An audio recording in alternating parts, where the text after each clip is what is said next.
नमस्कार साथियों। ना रुकना है, ना थकना है, बस मेहनत करके लक्ष्य को पाना है। इसी उद्देश्य और मोटिवेशन के साथ हम लोग बात कर रहे हैं राजस्थान के भूगोल की। और राजस्थान के भूगोल में हम अध्ययन कर रहे हैं राजस्थान के भू आकृति प्रदेश।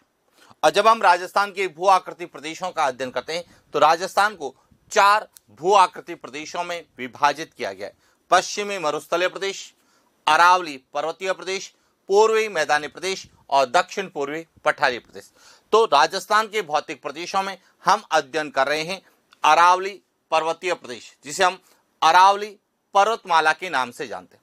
और अरावली पर्वतीय प्रदेश में हमने अरावली की उत्पत्ति, अरावली की विशेषता को लेके, विस्तार को लेके हम चर्चा की। उसी श्रृंखला में अरावली की कुछ विशेषताओं का भी हमने अध्ययन किया।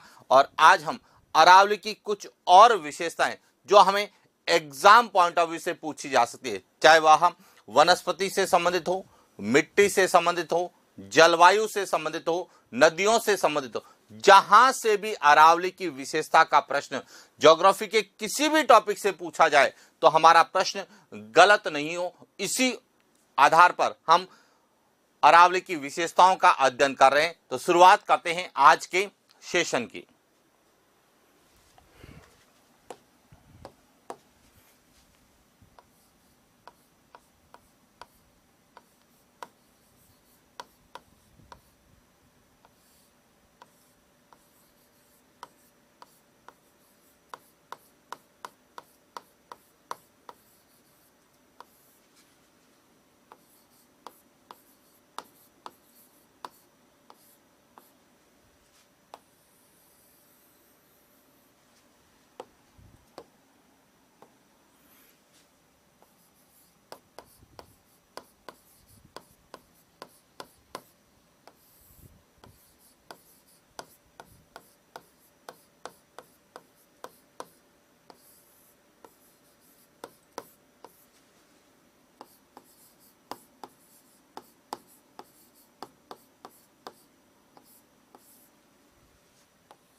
अरावली पर्वतमाला की विशेषता। जब हम अरावली पर्वतमाला की विशेषता का अध्ययन करते हैं तो हम विश्व के संदर्भ में अरावली की क्या विशेषता है यहां हमें पूछा जा सकता है। भारत के संदर्भ में अरावली की क्या विशेषता है ये पूछा जा सकता है। और उसके अलावा राजस्थान में अरावली की क्या विशेषता है। तो जब हम विश्व के संदर्भ में पढ़ते हैं तो हम पढ़ते हैं कि यह विश्व की सबसे प्राचीन वलित पर्वतमाला है। जब हम भारत के संदर्भ में पढ़ते हैं तो हम पढ़ते हैं कि यह प्रायद्वीपीय पठारी प्रदेश का भाग है जो कि जल विभाजक का कार्य करता है। साथ ही यह हिमालय और पश्चिमी घाट के मध्य सबसे ऊंची पर्वत श्रेणी है। लेकिन जब हम राजस्थान की बात करते हैं और राजस्थान में अरावली की विशेषताओं का अध्ययन करते हैं तो सबसे पहले हम अध्ययन करते हैं कि अरावली में कौन सी चट्टानें पाई जाती है और उन चट्टानों में कौन से खनिजों के भंडार है। उसके बाद अरावली की जो दूसरी और सबसे महत्वपूर्ण विशेषता है वह है कि राजस्थान की अधिकांश नदियों का जो उद्गम होता है वह अरावली पर्वतीय प्रदेश से होता है।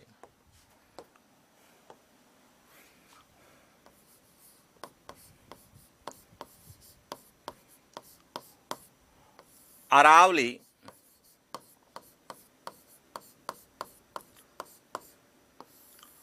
पर्वतमाला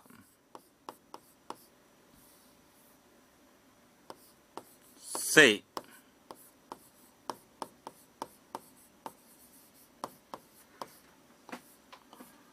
राजस्थान की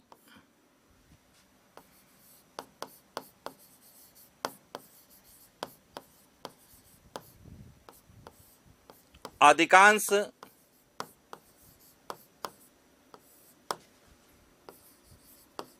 नदियों का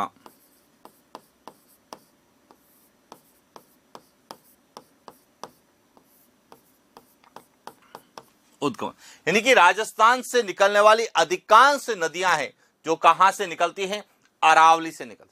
और जब हमें अरावली से निकलने वाली नदियों को लेके प्रश्न जब पूछा जाता है तो वह हमें अरावली के विभाजन से पूछा जाता है कि अरावली को राजस्थान में 3 भागों में बांटा गया है। कितने भागों में बांटा गया है? 3 भागों में विभाजित किया गया है।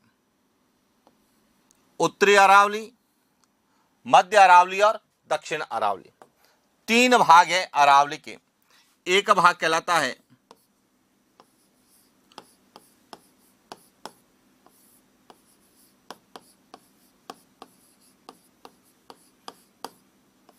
उत्तरी अरावली, दूसरा भाग कहलाता है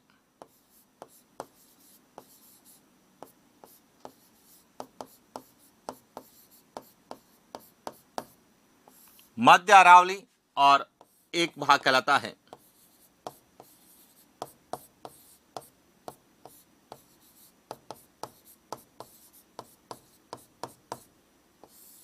दक्षिण अरावली। और जो ये अरावली के जो तीन भाग है, यह ऊंचाई के आधार पर है। यहां हम अरावली के वर्गीकरण में पढ़ते हैं। और जब हम अरावली का वर्गीकरण करते हैं और उत्तरी अरावली, मध्य अरावली और दक्षिण अरावली का जब हम अध्ययन करते हैं, तो इसमें जो जिले आते हैं या जो पहाड़ियां हैं, उन पहाड़ियों से कोई न कोई नदी का उद्गम होता है। और इसीलिए हम कहते हैं कि राजस्थान की अधिकांश नदियां वह अरावली से निकलती। अब जब हमें प्रश्न पूछा जाता है तो सामान्यतः यह प्रश्न नहीं पूछा जाएगा कि राजस्थान में अधिकांश नदियों का उद्गम अरावली से होता है या राजस्थान में अधिकांश नदियों का उद्गम कहां से होता है। यह प्रश्न हमें सत्य और असत्य कथन के रूप में पूछा जाएगा कि अरावली की विशेषताओं के संबंध में कौन सा कथन सही है। और उसमें लिखा जाता है कि राजस्थान की सभी नदियों का उद्गम अरावली से होता है। सभी नदियों का नहीं होता है, अधिकांश नदियों का उद्गम कहां से होता है? अरावली से होता है। अब अधिकांश नदियां कौन कौन सी है जो अरावली से निकलती है? तो यदि हम बात करते हैं उत्तरी अरावली से,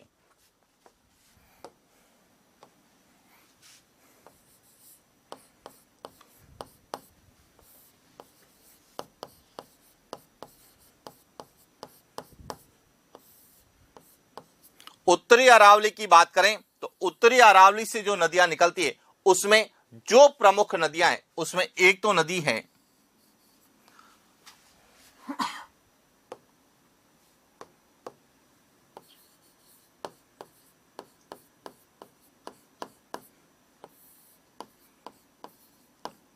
कांतली नदी, जो कि खंडेला की पहाड़ियां सीकर से निकलती है और सीकर में उत्तरी अरावली का विस्तार है। उसके बाद दूसरी है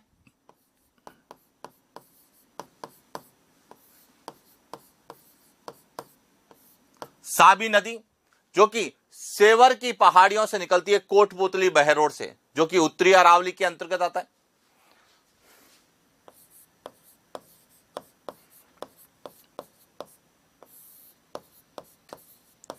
रूपारेल नदी, जो कि उदयनाथ की पहाड़ियां अलवर से निकलती है, अरावली के अंतर्गत उत्तरी अरावली में आती है।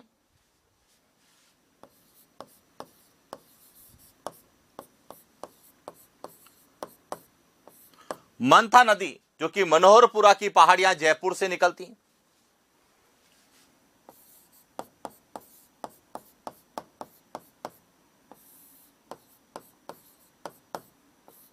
बाणगंगा निकलती है और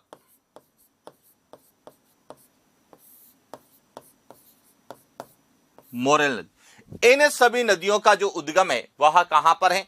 उत्तरी अरावली के। इसमें यदि हम बात करें, कांतली नदी है, साबी नदी है, रूपारेल है, मंथा है और वर्तमान में बाणगंगा, यह सभी आंतरिक प्रवाह तंत्र की नदी है। जबकि मोरेल नदी बनास की सहायक नदी है, जो कि बाणगंगा बंगाल की खाड़ी नदी तंत्र के अंतर्गत आती है। वहीं पर यदि बात करें मध्य अरावली की,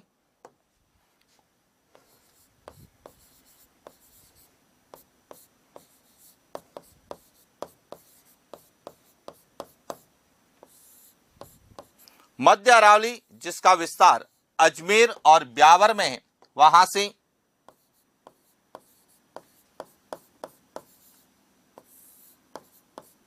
रूपनगढ़ नदी और लूनी नदी का उद्गम होता है। और वहीं पर हम बात करें दक्षिण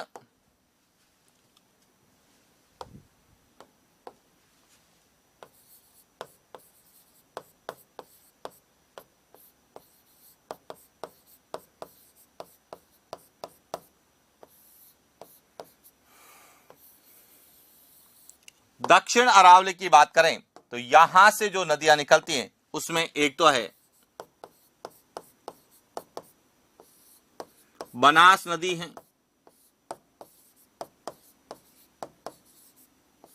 बेड़च नदी है,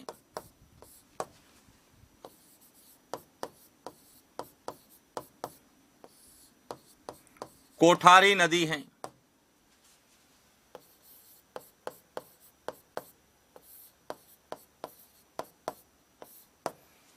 खारी नदी है। यहां सभी जो नदियां हैं यहां कहां से निकलती हैं? यहां दक्षिण अरावली से निकलती है। तो इस प्रकार से हमें अरावली की विशेषताओं में एक तो सभी नदियां नहीं निकलती, अधिकांश नदियां निकलती है। यहां विशेष रूप से ध्यान रखना, अधिकांश नदियों का उद्गम होता है, जिसमें हमें कई बार यह भी पूछा जा सकता है निम्नलिखित में से किस नदी का उद्गम उत्तरी अरावली से नहीं होता है? तो उसमें सभी नदियां आंतरिक प्रवाह तंत्र की होगी। या फिर किस नदी का उद्गम दक्षिण अरावली से नहीं होता है? तो उसमें सभी बंगाल की खाड़ी नदी तंत्र से होगी। तो इस प्रकार से हमें प्रश्न पूछे जाते हैं कि अरावली की विशेषताओं में हमें अधिकांश नदियों के संदर्भ में कि कौन सी नदियां अरावली से निकलती हैं या कौन सी नदियां अरावली से नहीं निकलती हैं। तो क्लियर हो जाना चाहिए कि उत्तरी अरावली से कौन सी निकलती है, मध्य अरावली से कौन सी निकलती है और दक्षिण अरावली से कौन सी निकलती है। और जब हम अरावली का वर्गीकरण पढ़ते हैं तो इसमें जो पहाड़ियां हैं उन पहाड़ियों से कौन सी निकलती है? तो उद्गम स्थल और उद्गम स्थल की जो पहाड़ियां और नदी यहां सुमेलित या असुमेलित युग्म के रूप में पूछते हैं। तो इसलिए हमें पहले से ही क्लियर होना चाहिए कि जब हम नदियों को पढ़ें तो अरावली के वर्गीकरण के संदर्भ में पढ़ें कि उत्तरी अरावली में कौन सी पहाड़ियां हैं और वहां से कौन सी नदी निकलती। हालांकि इसका अध्ययन हम अरावली का जब वर्गीकरण करेंगे तो विस्तार से करेंगे, लेकिन जब हमें विशेषताओं के संदर्भ में प्रश्न पूछा जाता है तो कई बार इसमें से भी प्रश्न पूछ लिया जाता है। क्लियर? तो इस तरह से अरावली की विशेषताओं में हम एक तो नदियों को लेकर पढ़ते हैं। जैसे हम बात करें यह जो अरावली, इसमें यह कांतली नदी है जो मुख्य नदियां हैं, यहां से जो निकलती है वह बाणगंगा नदी है, यहां से जो निकलती है वह लूनी नदी है, यहां से निकलती है वह बनास है, बेड़च है। इस तरह से जो उद्गम, अधिकांश नदियों का जो उद्गम है वह कहां मिलेगा? आपको अरावली के अंतर्गत मिलता है। क्लियर? इसके बाद हमें पूछा जाता है अरावली पर्वतीय प्रदेश में कौन सी मृदा पाई जाती है। तो अरावली की और क्या विशेषता है उस पर हम बात करते हैं।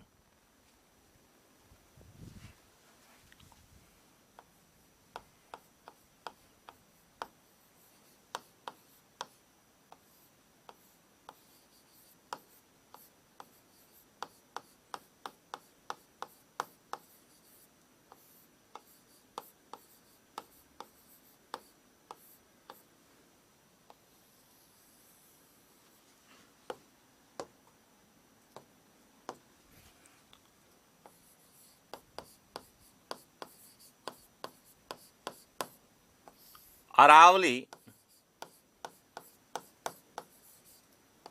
पर्वतीय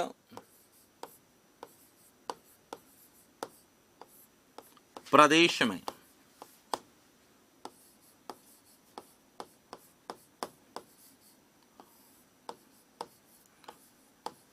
पर्वतीय मृदा,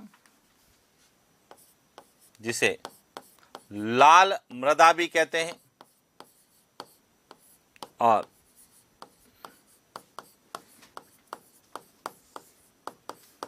इंसेप्टिसॉल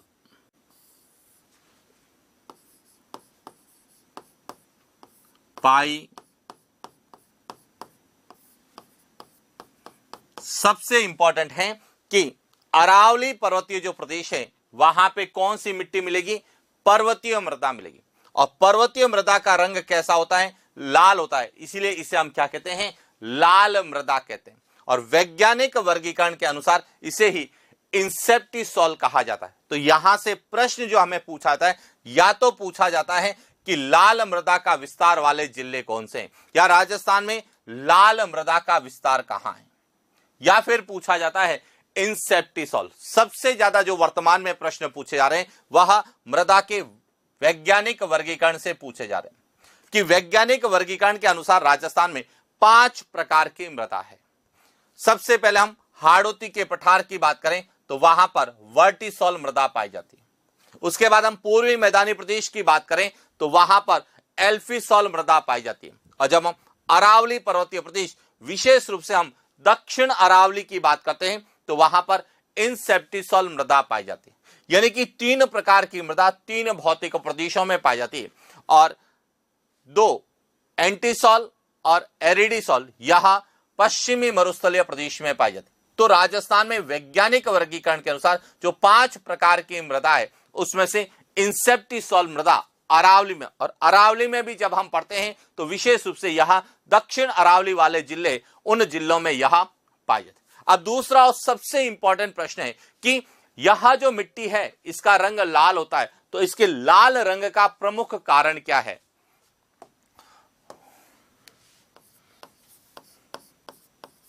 लाल मृदा के लाल रंग का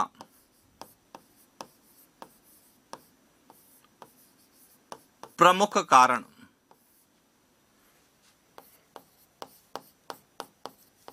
लोहा तत्व या लोहा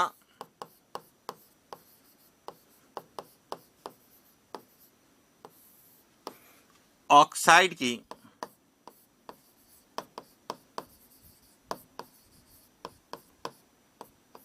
अधिकता।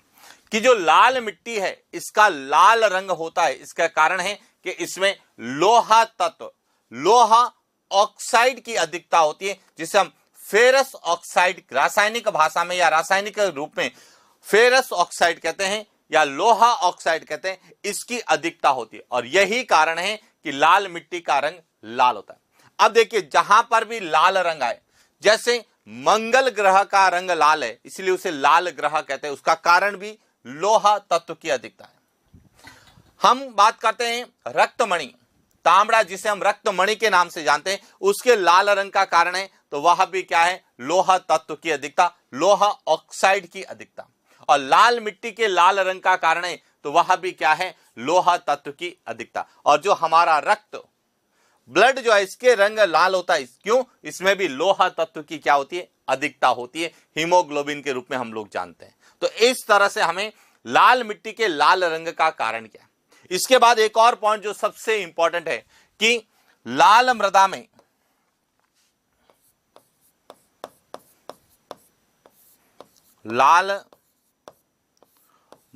में ह्यूमस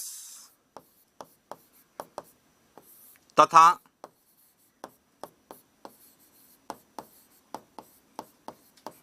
कार्बनिक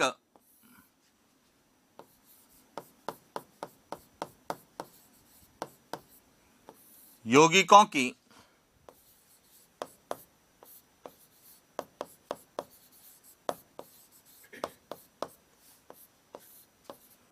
अधिकता होती है। इस कारण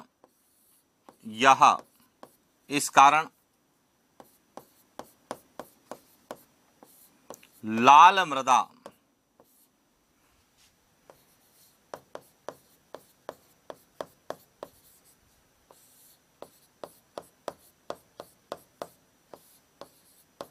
अम्लीय होती है, कि इसमें ह्यूमस और कार्बनिक यौगिक।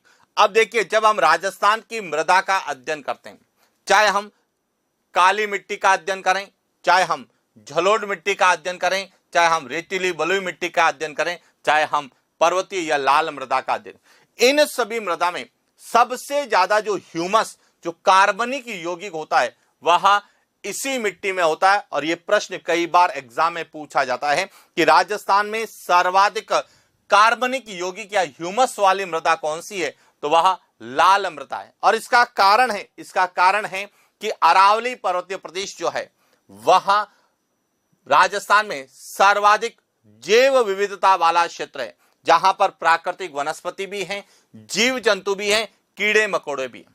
और जब यह प्राकृतिक वनस्पति या जीव जंतु समाप्त हो जाते हैं, नष्ट हो जाते हैं, मृत हो जाते हैं, तो वे इस मिट्टी में क्या हो जाते हैं, जमा हो जाते हैं। और इसीलिए इस मिट्टी में जो है ह्यूमस और कार्बनिक यौगिकों की अधिकता होती है। और जिनमें ह्यूमस और कार्बनिक यौगिकों की अधिकता होती है, उस मिट्टी की जो प्रकृति कैसी होती है, अम्लीय होती है, एसिडिक होती है।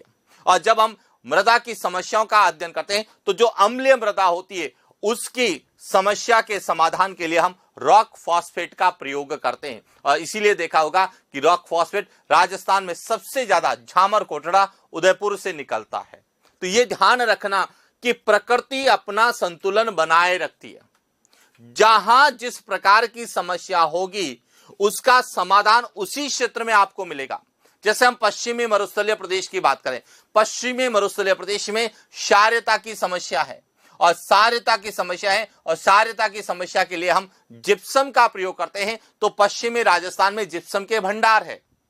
वहीं पर इस मिट्टी में अम्लता की समस्या है, तो यहां पर अम्लता की समस्या के समाधान के लिए रॉक फॉस्फेट के भंडार है। तो यह ध्यान रखना कि प्रकृति अपना संतुलन बनाए रखती है। जहां जो समस्या होगी, उसका समाधान उसी क्षेत्र में होता है। तो यह ध्यान रखना। यह प्रश्न आपको रॉक फॉस्फेट के संदर्भ में भी पूछा जा सकता है कि राजस्थान में रॉक फॉस्फेट के सबसे ज्यादा भंडार कहां है, तो झामर कोटड़ा उदयपुर में है, जो कि राजस्थान के खनिजों के अंतर्गत हम लोग बात करते हैं। लेकिन क्यों है, इसका कारण है कि इस मिट्टी की प्रकृति, कि यहां पे जो मिट्टी मिलती है वह अम्लीय प्रकृति की होती है। और क्यों होती है, क्योंकि उसमें ह्यूमस और कार्बनिक यौगिकों की अधिकता होती है।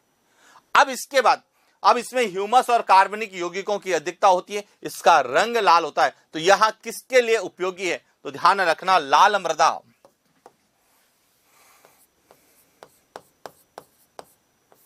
लाल मृदा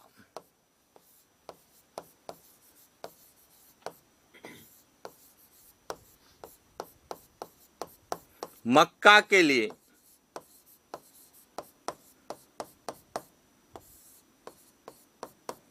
किसके लिए उपयोगी होगी, मक्का। और इसीलिए राजस्थान में देखा जाए तो अरावली पर्वतीय प्रदेश में सबसे ज्यादा मक्का बोया जाता है या सर्वाधिक उत्पादन होता है।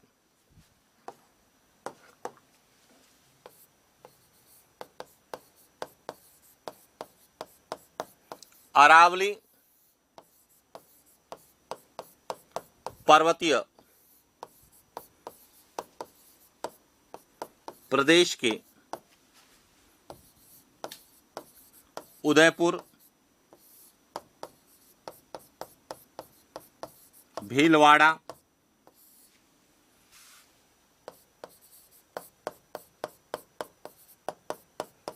चित्तौड़गढ़ में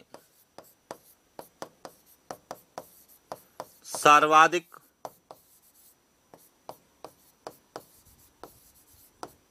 मक्का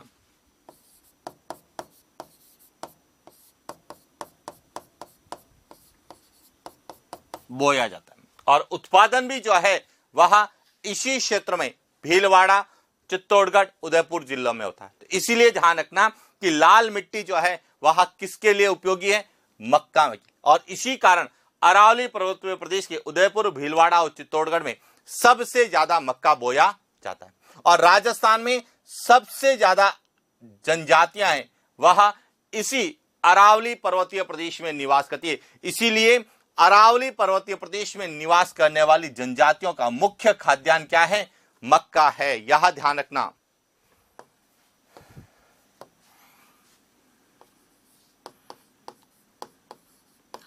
अरावली पर्वतीय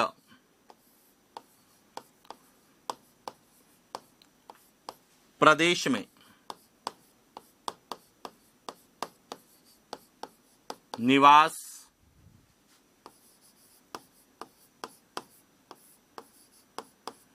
करने वाली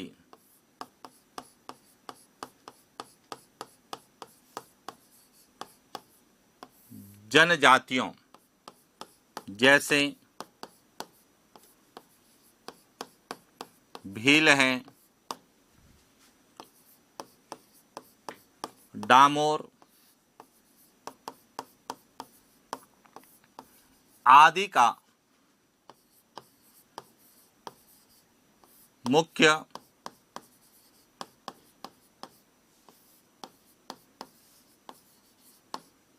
खाद्यान्न मक्का। तो यह भी ध्यान रखना कि राजस्थान में जो जनजातियां हैं, विशेष रूप से भील और डामर, इनका मुख्य खाद्यान्न क्या है? वह मक्का है। और इसीलिए जब हम राजस्थान की जनजातियों का अध्ययन करते हैं तो यह जनजातियां अरावली के अंतर्गत मक्का उत्पादन के लिए वनों को काटकर कृषि करती है, जिससे हम क्या कहते हैं?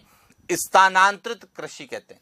और जिसका अध्ययन हम करते हैं कि अरावली पर्वतीय प्रदेश जो है वह आदिवासी जनजातियों की आश्रय स्थली है, और आदिवासी जनजातियां वहां पर जो स्थानांतरित या झूमिंग कृषि करती है उसे हम अलग अलग नाम से जानते हैं, जैसे दजिया है, चीमाता है, वालरा है। तो इस प्रकार से, और उनमें सबसे ज्यादा उत्पादन ये किसका करते हैं? मक्का का करते हैं। तो यह ध्यान रखना, प्रश्न पूछा जा सकता है कि मक्का के लिए उपयोगी मृदा कौन सी है? लाल मृदा।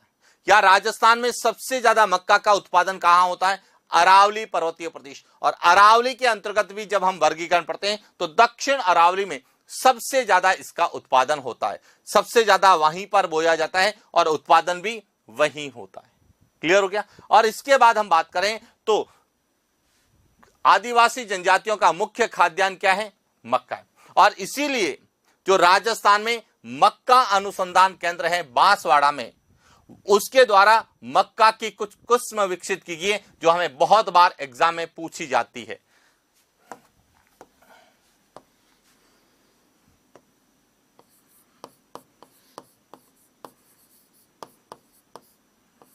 राजस्थान में मक्का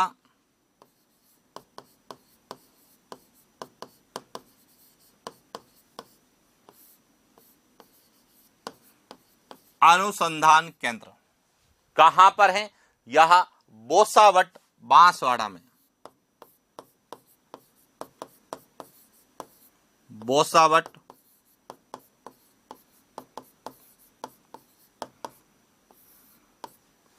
बांसवाड़ा द्वारा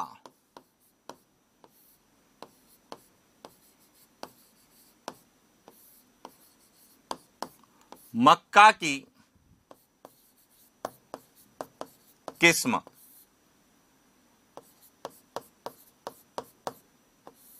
माही धवल,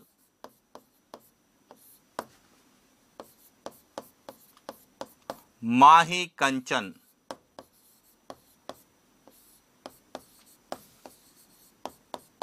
विकसित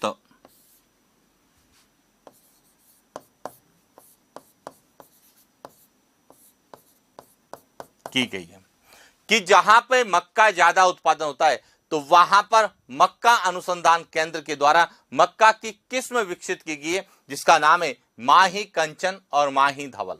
और यह प्रश्न एग्जाम में कई बार पूछा गया है कि माही कंचन, माही धवल सविता क्या है? तो मक्का की किस्में। यहां पर एक और पॉइंट नोट करना जो सबसे इंपॉर्टेंट है,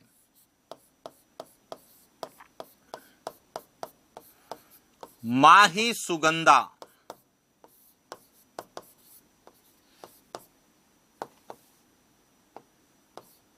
माही सुगंधा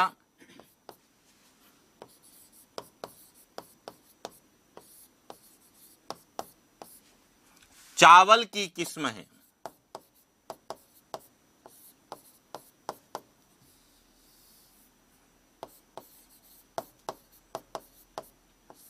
किस्म है जो चावल जो राजस्थान में चावल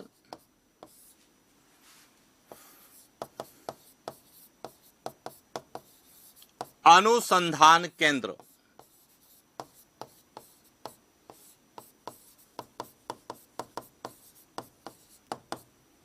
बांसवाड़ा द्वारा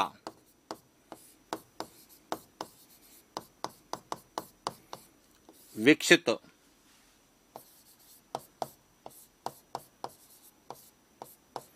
की गई है। तो यह ध्यान रखना कि माही सुगंधा मक्का की किस्म नहीं है, यह चावल की किस्म है, जो कि चावल अनुसंधान केंद्र बांसवाड़ा के द्वारा विकसित है।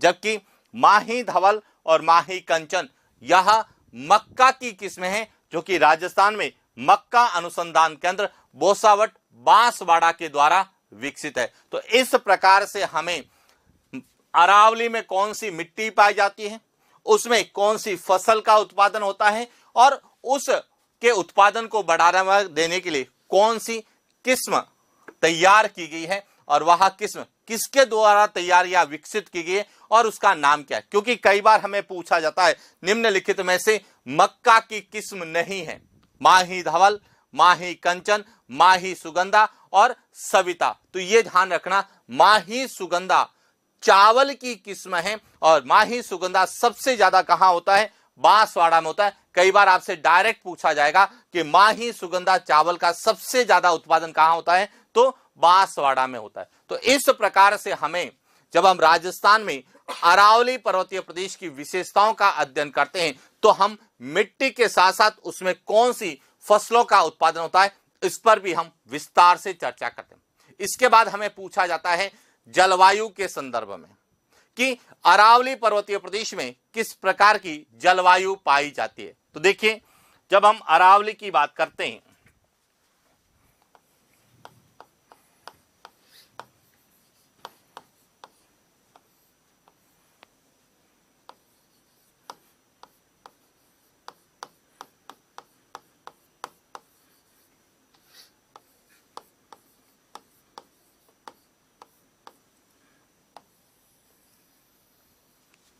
तो सबसे इंपॉर्टेंट है कि राजस्थान की जलवायु का निर्धारण करने वाला प्रमुख कारण कौन सा है, वह है अरावली पर्वतमाला। सबसे इंपॉर्टेंट ध्यान रखना,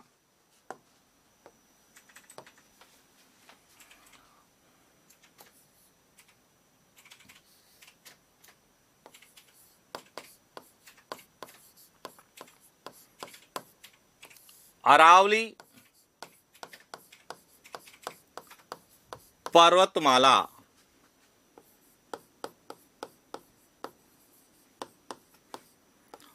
राजस्थान की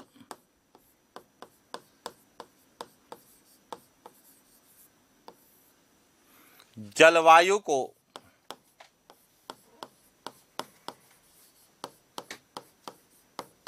निर्धारित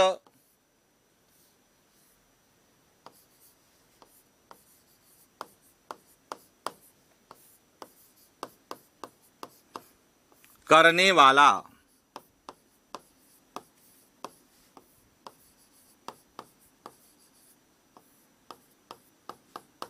प्रमुख कारक है। यह ध्यान रखना, जब भी आपसे प्रश्न पूछा जाए कि राजस्थान में जलवायु को निर्धारित करने वाला प्रमुख या महत्वपूर्ण कारक क्या है और राजस्थान के भौतिक प्रदेश पूछा जाता है तो हम लिखते हैं अरावली। लेकिन जब हम राजस्थान में जलवायु को प्रभावित करने वाले या निर्धारित करने वाले कारकों की बात करते हैं तो हम पढ़ते हैं अरावली की दिक् स्थिति। क्या पढ़ते हैं?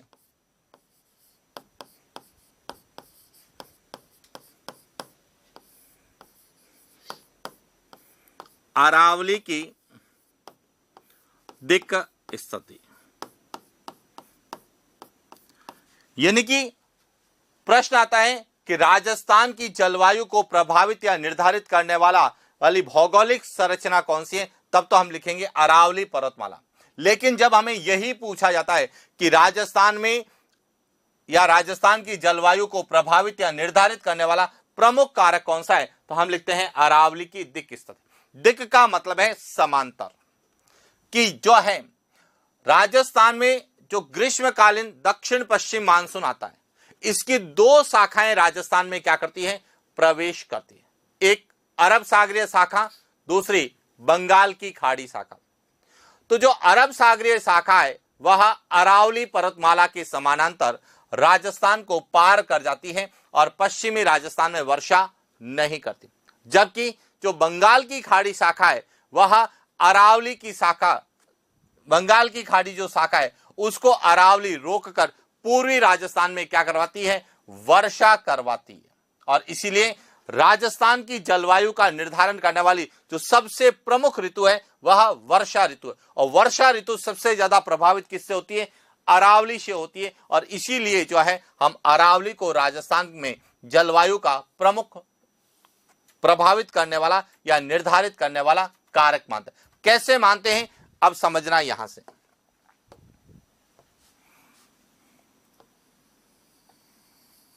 इस तरह से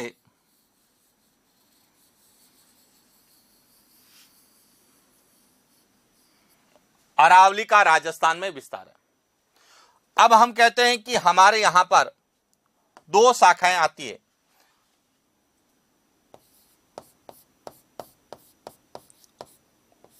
ग्रीष्म कालीन दक्षिण पश्चिम मानसून। यह जो ग्रीष्मकालीन दक्षिण पश्चिम मानसून है, इसकी दो शाखाएं आती हैं। एक शाखा इस प्रकार से आती है, और यहां जो शाखा है यहां इस प्रकार से जब आती है, वह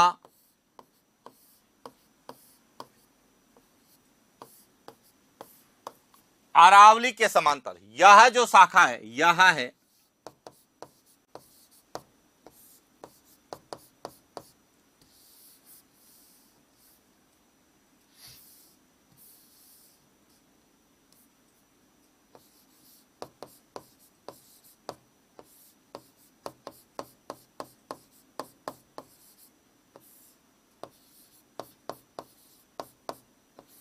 अरब सागरीय शाखा, और यह शाखा सबसे पहले कहां आती है?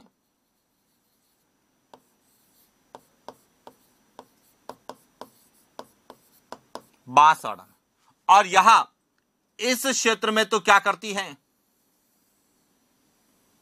बारिश करती है। लेकिन इसके बाद यह अरावली के समांतर गुजर जाती है और पश्चिमी मरुस्थलीय प्रदेश में वर्षा नहीं करती। और इसीलिए प्रश्न हमें पूछा जाता है कि पश्चिमी मरुस्थलीय प्रदेश में वर्षा नहीं होती। इसका मुख्य कारण क्या है? अरावली पर्वतमाला का अरब सागरीय मानसूनी हवाओं का अरावली के समानांतर गुजर जाना। लेकिन जो दूसरी शाखा आती है जिसे हम कहते हैं बंगाल की खाड़ी शाखा,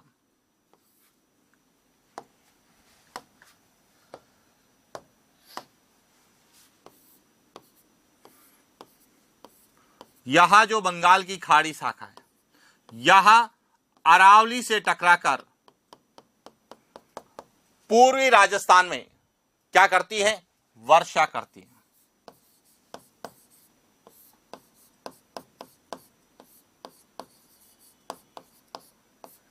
पूर्वी राजस्थान में जो वर्षा होती है वह किससे होती है?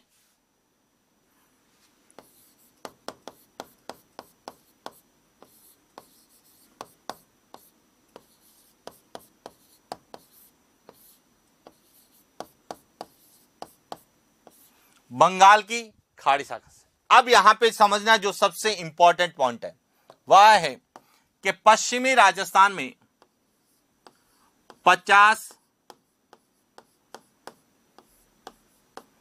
सेमी से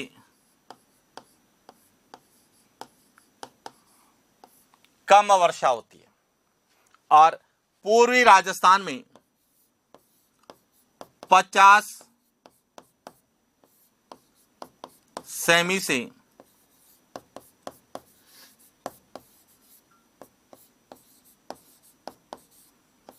अधिक वर्षा होती है।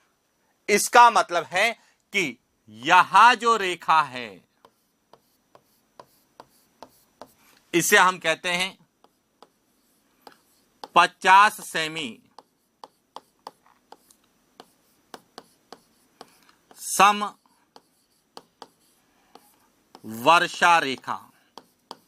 यह जो 50 सेमी समवर्षा रेखा है यह अरावली के समांतर गुजरती है।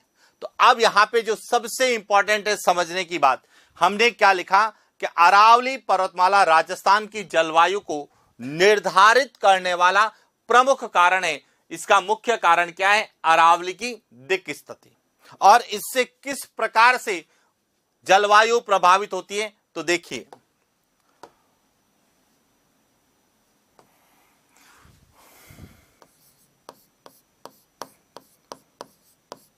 ग्रीष्मकालीन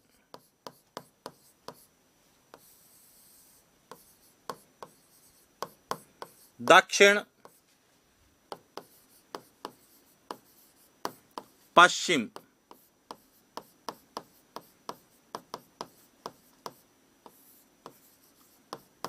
मानसून की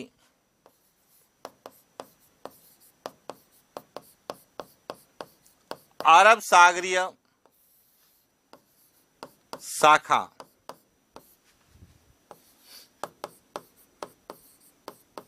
अरावली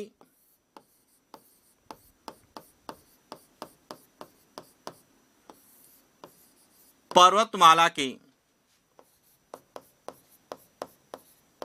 समांतर गुजर जाती है,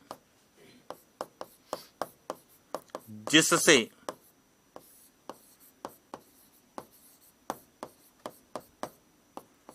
पश्चिमी राजस्थान में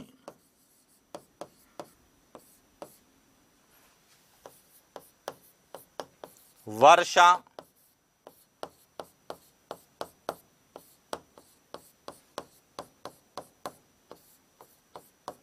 नहीं होती है। और यह प्रश्न बहुत बार एग्जाम में पूछा जाता है कि पश्चिमी मरुस्थलीय प्रदेश में अरब सागरीय मानसून से वर्षा नहीं होती है। इसका एक ही कारण है, अरावली की दिक् स्थिति। का मतलब है कि अरब सागरीय शाखाएं इस अरावली पर्वतमाला के समानांतर गुजर जाती है, जिससे पश्चिमी राजस्थान में वर्षा नहीं होती। पर हाँ, अरब सागरीय मानसून से राजस्थान में केवल कितने प्रतिशत बारिश होती है? 10% वर्षा होती है। और वह भी केवल कहां होती है? इस दक्षिणी राजस्थान, दक्षिणी अरावली वाले क्षेत्र में होती है, बाकी कहीं नहीं होती।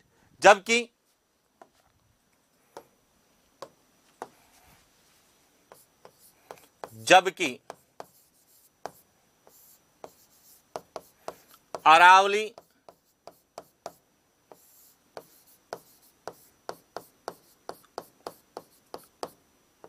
पर्वतमाला दक्षिण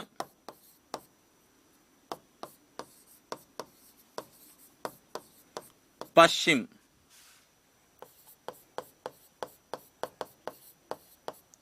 मानसून की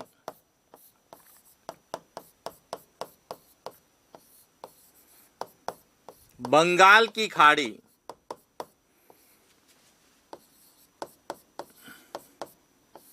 शाखा को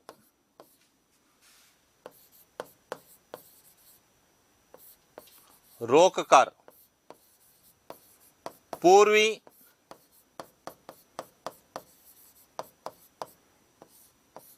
राजस्थान में वर्षा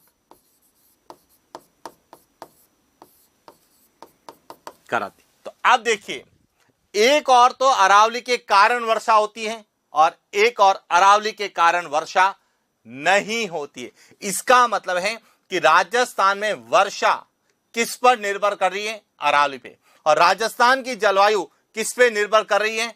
वर्षा पर। क्यों? क्योंकि जहां पर वर्षा कम है वह पूरा मरुस्थलीय क्षेत्र है, जिसे हम शुष्क और अर्ध शुष्क के में बांटते हैं। और जहां पे वर्षा हो रही है वह आर्द्र और अति आर्द्र क्षेत्र के अंतर्गत मौसम विभाग के अनुसार आता है। तो इसलिए कहते हैं कि राजस्थान की जलवायु को निर्धारित करने वाला मुख्य कारक कौन सा है? अरावली पर्वतीय प्रदेश।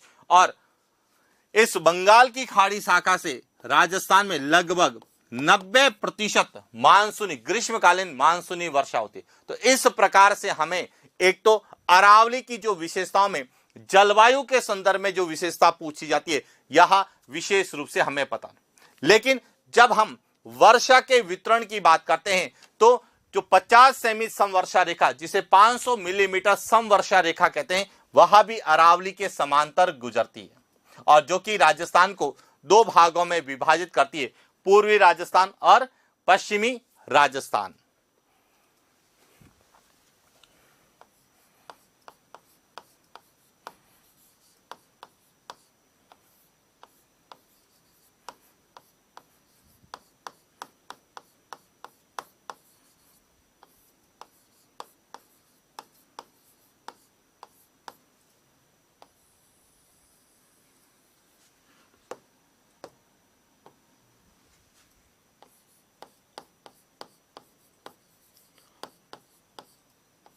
राजस्थान में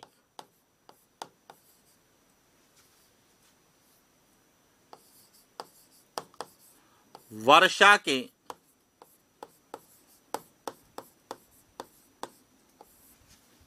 वितरण के अनुसार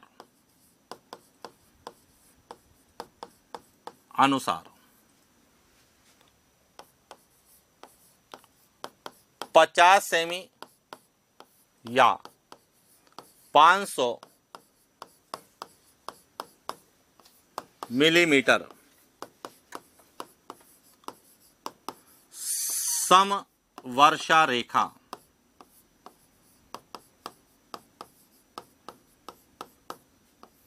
अरावली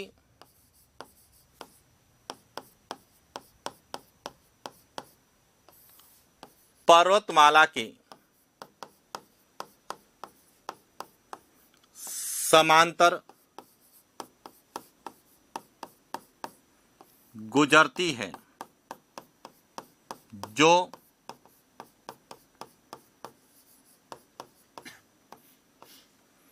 राजस्थान को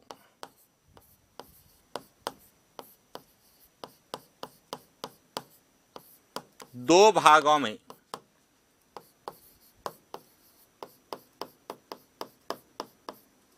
विभाजित, कितने भागों में विभाजित करती है? दो भागों में विभाजित करती है। कौन कौन सी है? ए,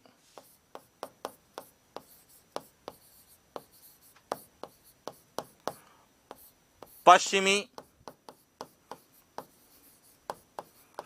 राजस्थान, जहां 50 सेमी से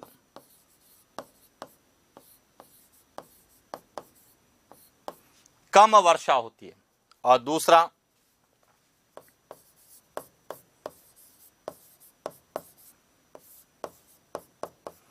पूर्वी राजस्थान, जहां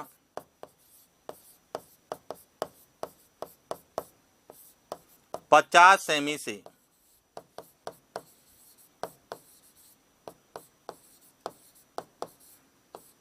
अधिक वर्षा होती है। तो इस तरह से ध्यान रखना कि पूर्वी राजस्थान और जो पश्चिमी राजस्थान है, यह जो वर्गीकरण है, यह विभाजन, यह वर्षा के आधार पे है कि जो अरावली के पूरब में जहां 50 से ज्यादा बारिश होती है उसे हम पूर्वी राजस्थान कहते हैं, और जहां पर अरावली के पश्चिम में जहां 50 से कम वर्षा होती है उसे हम पश्चिमी राजस्थान के नाम से जानते हैं। और इन दोनों की सीमा का निर्धारण कौन करता है? तो जब हमें भौतिक प्रदेश पूछा जाता है तो अरावली पर्वतीय प्रदेश पूर्वी राजस्थान और पश्चिमी राजस्थान को अलग करती है, और जब हमें वर्षा रेखा पूछा जाता है तो 50 सेमी या 500 मिलीमीटर समवर्षा रेखा है, यह पूर्वी राजस्थान और पश्चिमी राजस्थान का विभाजन करती है या उनकी सीमा का निर्धारण करती है। और इसके बाद मौसम विभाग के अनुसार पूछा जाता है कि अरावली पर्वतीय प्रदेश में जो है, या अरावली पर्वतीय प्रदेश किस जलवायु प्रदेश में आता है? तो जब हम अरावली की बात करते हैं तो मौसम विभाग के अनुसार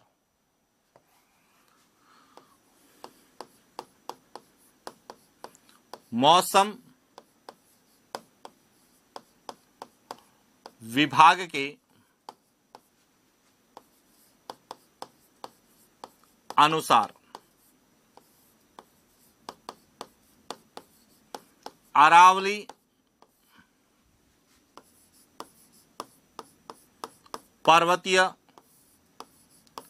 प्रदेश में उप आर्द्र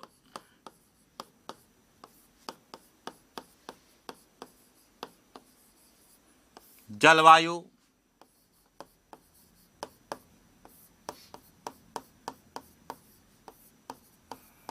अरावली पर्वतीय प्रदेश में कौन सी जलवायु पाई जाती है? मौसम विभाग ने जो राजस्थान को 5 जलवायु प्रदेशों में बांटा है, उसमें से अरावली पर्वतीय प्रदेश उप आर्द्र जलवायु प्रदेश में आता है, जहां औसत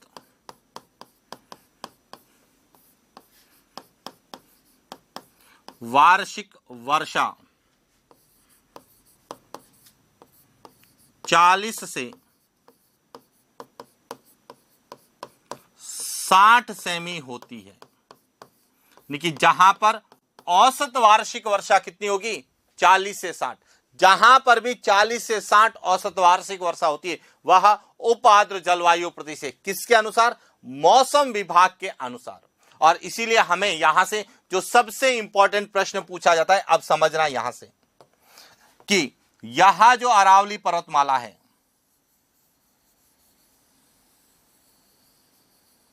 यहां अरावली है। अब अरावली की बात करते हैं तो अरावली में यहां से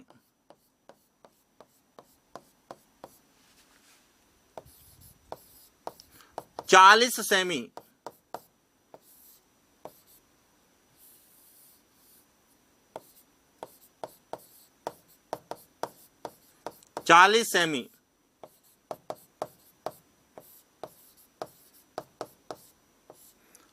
समवर्षा रेखा गुजरती है और यहां से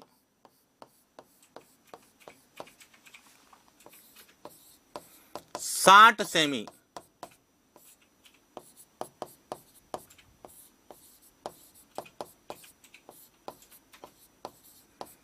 समवर्षा रेखा गुजरती है और इसके मध्य से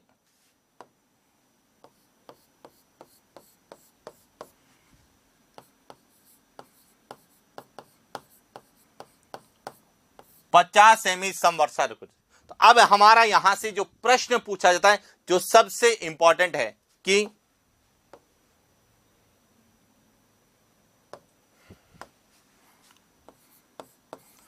चालीस सेमी या 400 मिलीमीटर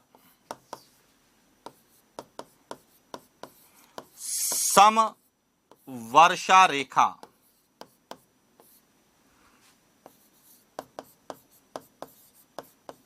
अरावली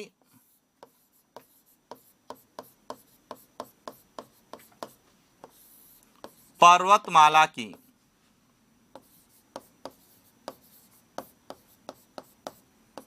पश्चिमी सीमा का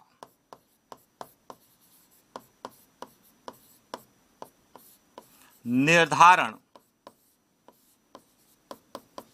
कि जो 40 सेमी समवर्षा रेखा है वह अरावली की पश्चिमी सीमा का निर्धारण करती है, जबकि 60 सेमी या 600 मिलीमीटर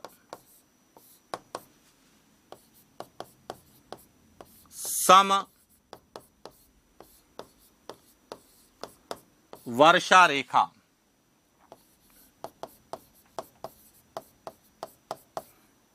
अरावली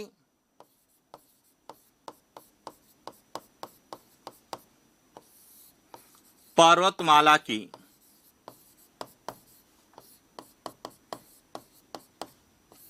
पूर्वी सीमा का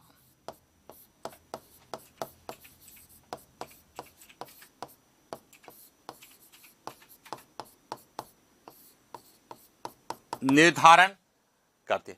तो यह भी ध्यान रखना कि अरावली से कौन कौन सी समवर्षा रेखा गुजरती है। तो देखिए, अरावली के पश्चिम से 40 सेमी समवर्षा रेखा गुजरती है, अरावली के पूरब से 60 सेमी समवर्षा रेखा गुजरती है। तो इसका मतलब है कि अरावली में 40 से लगाकर 60 सेमी औसत वार्षिक वर्षा 40 से 60 होती है और 50 सेमी समवर्षा रेखा यहां अरावली के लगभग क्या गुजरती है, बराबर गुजरती। और इस 50 के पूरब में 50 से ज्यादा और 50 के पश्चिम में 50 से कम। तो इस तरह से यह वर्षा जल का क्या करती है, बंटवारा करती है। तो इस प्रकार से हमें अरावली की जो विशेषताएं विशेष रूप से जलवायु के संदर्भ में पूछी जाती है कि अरावली राजस्थान की जलवायु का निर्धारण करती है, तो किस प्रकार से वह राजस्थान की जलवायु का निर्धारण करती है, किस तरह से वह एक और वर्षा के लिए उत्तरदायी है तो दूसरी ओर वर्षा नहीं होने देती है। साथ ही यहाँ पे औसत वार्षिक वर्षा कितनी होती है और मौसम विभाग के अनुसार कौन सा जलवायु प्रदेश अरावली के समांतर है। यह प्रश्न पूछा जाता है कि मौसम विभाग के जलवायु वर्गीकरण के अनुसार अरावली के समानांतर स्थित है शुष्क, अर्ध शुष्क, उपाद्र, आर्द्र। तो ध्यान रखना, उपाद्र जलवायु प्रदेश या जो उपाद्र जलवायु है यह अरावली के लगभग क्या है, समांतर है। और जब हम मौसम विभाग के जलवायु वर्गीकरण का पढ़ते हैं और जब हम राजस्थान का मानचित्र बनाते हैं तो हमें ऐसा ही मानचित्र देखने को मिलता है उपाद्र जलवायु प्रदेश के अनुसार। और साथ ही हमें समवर्षा रेखा, यह विशेष रूप से ध्यान रखना कि जो भी आप भौतिक प्रदेश पढ़ें, चाहे आप हाड़ौती का पठार पढ़ रहे हैं, चाहे आप पूर्वी मैदानी प्रदेश पढ़ रहे हैं, चाहे आप अरावली या पश्चिमी मरुस्थलीय प्रदेश, वहां से कौन कौन सी समवर्षा रेखा गुजरती है या उनकी सीमा का निर्धारण कौन सी समवर्षा रेखा करती है, यह विशेष रूप से हमें एग्जाम में पूछा जाता है। तो अरावली की विशेषताओं को लेके जो भी प्रश्न मृदा को लेके, जलवायु को लेके पूछे जाने की संभावना है उस पर हमने चर्चा की। इसके अलावा अरावली में कौन सी जनजातियां निवास करती हैं, अरावली में कौन सी वनस्पति पाई जाती है, या अरावली में जैव विविधता किस प्रकार से है, और कृषि को लेके जो भी प्रश्न पूछे जाने की संभावना है उनके बारे में चर्चा करेंगे नेक्स्ट क्लास। आज के लिए इतना ही, मिलते हैं नेक्स्ट क्लास। Thank you.